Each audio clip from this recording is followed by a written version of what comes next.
What is going on, guys? Today we are going to replace the light bulb in this guy as well as both of our reverse lights. Starting up front, easy peasy. First thing we're going to do is turn this wheel so it's pointed into the car, and then remove these screws so we can get our hand back there.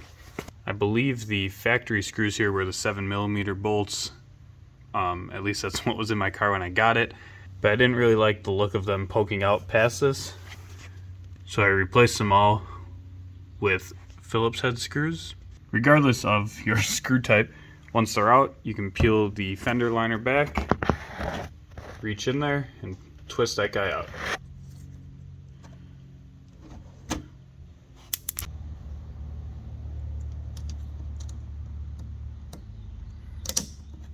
And then just hit your unlock button, make sure that it works, and plug it back in. Once it's in, throw all your screws back in, you're done. Easy. In the back for our reverse lights, debatably even easier to replace. We're not going to remove anything. We're just going to reach in here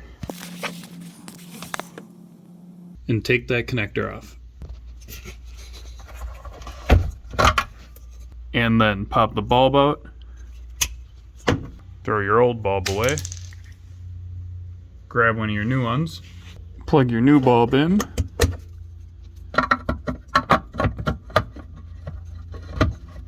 And plug your connector back in.